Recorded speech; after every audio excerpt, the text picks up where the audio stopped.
안녕하십니까. 2024년 12월 17일 최병무의 팩트 시작하겠습니다. 자, 윤석열 대통령이 탄핵이 되면서 이제 헌법재판소 국면이 하나 있고요. 그 다음에 이재명 대표의 사법 리스크 국면이 하나 있고, 그건 뭐 지금 여러 가지 예측이 난무하고 있습니다. 그러나 궁극적인 결론 아무도 모릅니다. 취재를 해도 지금 나오지도 않고 있습니다. 또 하나의 국면이 있다면 여의도 대통령이라는 이재명과 그 다음에 지금 윤석열 대통령의 탄핵으로 인한 한덕수 총리 권한대행과의 관계, 이런 거죠. 근데 이재명 대표는 엊그제죠. 내란 사태의 책임을 물어 한덕수 권한대행을 탄핵해야 한다는 주장이 많았지만 국정 혼선을 초래할 수 있어 일단 탄핵 절차를 밟지 않기로 했다, 이렇게 얘기했거든요.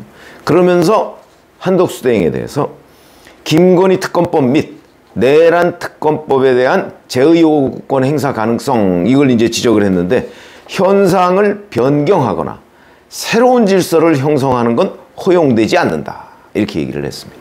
그러니까 한덕수 대통령 권한대행의 그 권한의 범위를 이재명 대표가 지금 설정을 해준 겁니다. 근데 이거는 뭐 이재명 대표가 처음 설정한 건 아니고요. 그냥 대개의 경우 이렇게 이제 정의를 합니다. 권한대행이라는 거는 현상 유지, 권한을 그대로 옮겨받았지만 현상 유지형 권한이지 새롭게 뭔가를 형성하는 건 곤란하다, 이런 얘기거든요. 근데 문제는 그럼 이제 여기서 두 가지죠. 현상 변경이 안 된다, 새로운 질서 형성이 안 된다. 뭐 두 개 거의 비슷한 말이긴 하지만, 자, 이제 이렇게 정해놨는데, 근데 법의 규정은 없습니다. 그럼 뭐가 현상 유지냐? 뭐가 새로운 질서냐? 규정이 없습니다. 그래서 어디까지 그럼 가능한 거냐? 당장 현안이 3개가 있습니다. 3개. 그 중에 하나가 오늘, 원래는 국무회의에서 지난 11월 28일 민주당 단독으로 처리한 양곡관리법 개정안 등 6개 법안이 있습니다. 그게 12월 6일에 정부로 이송됐거든요.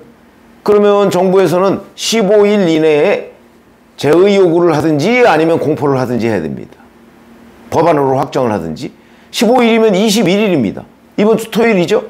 그러면 일주일에 한 번씩 국무회의를 하니까 오늘 국무회의에서 어떤 식으로든 결론을 내야 된다.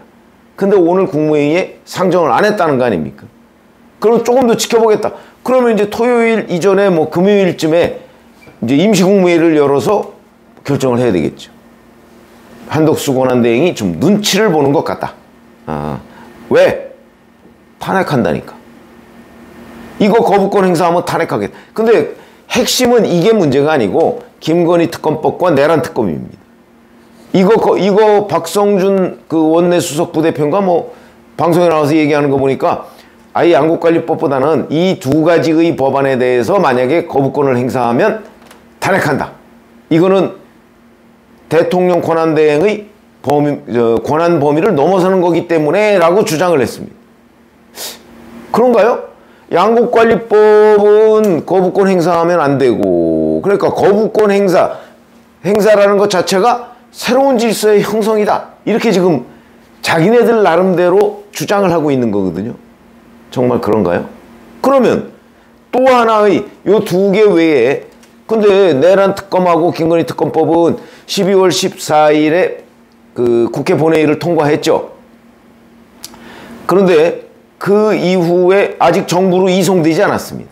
그러니까 아마 이번 주에 이송이 될 것 같은데, 그렇게 되면 이달 말 정도 이전에 결정을 해야 됩니다. 그 또한.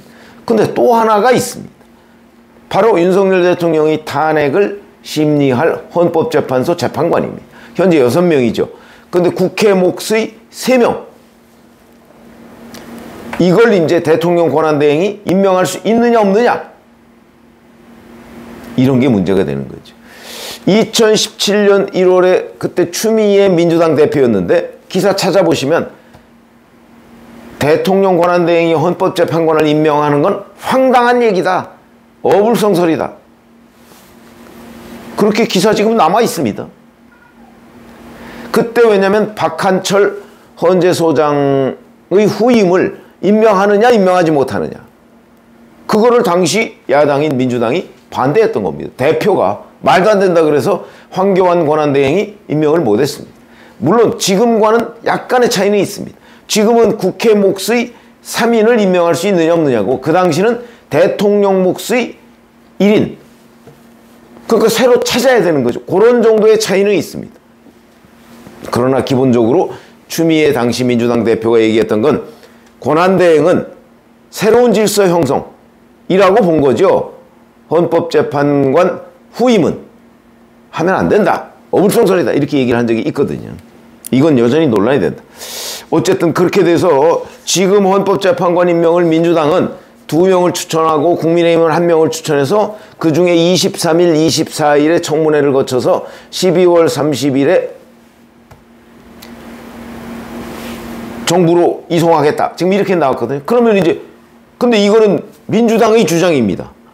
국민의힘은 아직 그렇게 합의된 바 없다라고 얘기를 하거든요. 근데 이것도 이제 만약 민주당이 단독으로 처리를 한다 그러면 그거에 대한 임명권이 대통령 권한대행이 있느냐 없느냐. 그거는 곧 이재명 대표가 정해놓은 범주, 헌법재판관 9명 중에 3명을 한꺼번에 지금 보충하는 건데, 그게 현상 유지냐 아니면 새로운 질서 형성이냐. 어떻게 생각하십니까? 앞에 거부권, 저는 두 가지의 트랙이 거의 비슷하다고 봅니다. 무슨 얘기냐면 대통령 권한대행이 거부권을 행사할 수 있다고 본다면 지금 민주당은 없다는 거거든요. 있다고 본다면 헌법재판관 임명도 가능하다라고 뭐 같은 정도 수준에서 생각할 수 있는 거고, 거부권, 민주당 주장대로 거부권을 행사할 수 없다라고 한다면 헌법재판관 임명은 그거보다 조금 더한 새로운 질서 형성 아닌가요? 헌법재판관 9명 중에 3명을 보충하는 것은 거의 새로운 질서 형성에 해당한다고 저는 봅니다. 그 법 규정에는 없지만. 그게 어떻게 현상 유지입니까? 3분의 1을 바꾸는 건데, 물론 자기 뜻대로 바꾸는 건 아니지만 여하튼 임명을 함으로써 헌법재판소 결정의 3분의 1에 영향을 미치는 행위인데 새로운 질서죠. 그래서 제가 보건대 이 두 가지의 경중을 따져보자면 사실은 그냥 단순히 국회에서 민주당이 단독 처리한 법안을 제의 요구하는 것보다는 헌법재판소 9명 중에 3명을 새로 보충하는 게 훨씬 더 새로운 질서 형성에 가깝다. 그러면 제의 요구는 할 수 있다고 쳐도 과거에 제의 요구를 한 적이 있습니다. 대통령 권한대행이. 그래도 헌법재판관 임명은 못하거나 아니면 적어도 2개는 같은 선에서 처리를 해야 된다. 같은 논리로 처리를 해야 된다. 저는 그렇게 생각하거든요. 근데 이제 민주당은 자, 제의 요구하면 탄핵이다. 이건 이제 마치 뭐 어디 우화에 있는 떡 하나 주면 안 잡아먹지 뭐 이런 개념입니다. 그래서 이제 한덕수 대통령 권한대행이 일단 오늘 국무회의는 올리지 않았는데 뭐 이건 아마 좀 눈치 봐야 오는 것 아닌가 뭐 이런 지적을 피할 수 없을 것으로 봅니다. 자, 그런데 어찌됐든 간에 이재명 대표의 또 국정협의체 제안에는 한덕수 대행이 뭐 적극적으로 조율하겠다, 가능하다 또 이렇게 약간 긍정적 메시지를 보냈습니다. 아니, 입법부는 행정부를 견제하는 기구입니다. 상권 분립이니까. 어떻게 같이 처리하자는 거죠. 행정부가 일 처리를 하면 입법부는 그 부분에 대해서 이건 잘 됐고 잘못됐고 이런 걸 따져서 견제하는 게 기본입니다. 헌법 정신이고요. 같이 협의해서 견제를 포기하자. 헌법 정신 위반이죠. 물론 지금이 비상상황이라고는 하지만 우리나라의 헌법 질서는 여전히 유지되고 있다. 그런데 국정협의체?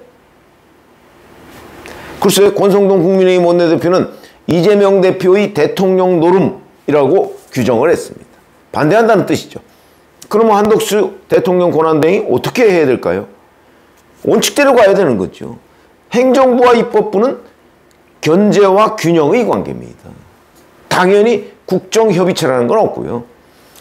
행정부가 대통령 권한대행이 대통령의 권한을 이어받아서 무슨 일을 하면 입법부가 그에 대해서 가타부타 뭐 잘됐다 잘못됐다 얘기를 하는 거고, 또 그에 대해서 대통령 권한대행이 이거 좀 아닌데 싶으면 거부권, 재의요구권 이런 거 행사할 수 있는 거고, 그런 거죠. 자, 그런 점에서 본다면 지금 이재명 대표는 완전히 딜레마 상황에 빠져 있습니다. 한덕수 대통령 권한대행을 탄핵시키자니 이 역풍이 우려되고, 탄핵을 안 시키자니 말을 안 듣고 윤석열 대통령 때의 기조하고 크게 변화 없는 행정행위를 할 것으로 보이고, 그거는 이재명 대표 본인의 이해관계에 맞지 않고, 그러니까 이제 두 개를 가지고서 자꾸 우기는 겁니다. 유리한 것만 지금 얘기를 하고 있는 거죠. 뭐 똑같은 얘기죠. 헌법재판소 심리 빨리 해달라. 그럼 자기 재판은요? 국민들은 그걸 지금 보고 있는 겁니다. 이 두 가지 헌재의 시간과 이재명 재판의 시간은, 법원의 시간은 적어도 비슷하게는 가야 된다. 그래야 국민들이 뭐 조기 대선이 있을지 없을지 모르지만 있을 경우에 투명하게 후보들을 놓고 투표를 하지 않겠습니까? 왜 헌재의 시계만 빨리 가야 되죠? 법원의 시계는 늦게 가고. 그건 결국 헌재가 또는 법원이 공정하지 않다. 이거를 지금 이재명 대표가 공개적으로 주문하고 있는 거 아닙니까? 그래서 이래서는 곤란하고, 제가 그래서 한덕수 대행 딜레마라고 얘기를 한 건데, 이재명 대표가 한덕수 대행한테 이런저런 거를 촉구는 할 수 있습니다. 그러나 자기한테 유리한 것만 해달라고 하고 안 하면 탄핵하겠다고 위협하고, 자기한테 좀 불리해 보이는 거, 민주당에 불리해 보이는 거는 하면 안 된다고 하고, 근데 그 기준은 두 개에서는 안 된다. 하나여야 된다. 국민들 바라보고 간다면서요. 그러면 국민들이 뭔가 판단을 하는데 정확한 자료를 제공할 수 있는 방향으로 견제를 해야 되는 거죠. 대통령 놀이할 게 아니고. 저는 그렇게 판단이 되는데, 적어도 국회에서 야당이 단독으로 처리한 법안을 거부하는 거, 이거보다는 헌법재판소 재판관 9명 중에 3명을 보충하는 것이 훨씬 더 적극적인 행동이다. 양보를 하더라도, 100번 양보를 하더라도 두 개는 같은 기준으로 처리해야 된다. 근데 이재명 대표는 지금 하나는 자기한테 유리하니까 재의요구 거부권 행사하면 안 된다고 하고, 헌법재판관 3명은 임명할 수 있다고 하고, 근데 2017년 추미애 민주당 대표는 임명해서는 안 된다고 주장한 기록이 있고, 이런 딜레마가 없다. 그래서 적어도 기준을 하나 분명하게 정하라. 본인이 얘기한 대로 새로운 질서 형성 안 된다. 새로운 질서가 뭐냐? 다시 한번 설명을 해야 되고, 그것이 내로남불이 돼서는 안 된다. 이런 말씀을 드립니다. 고맙습니다.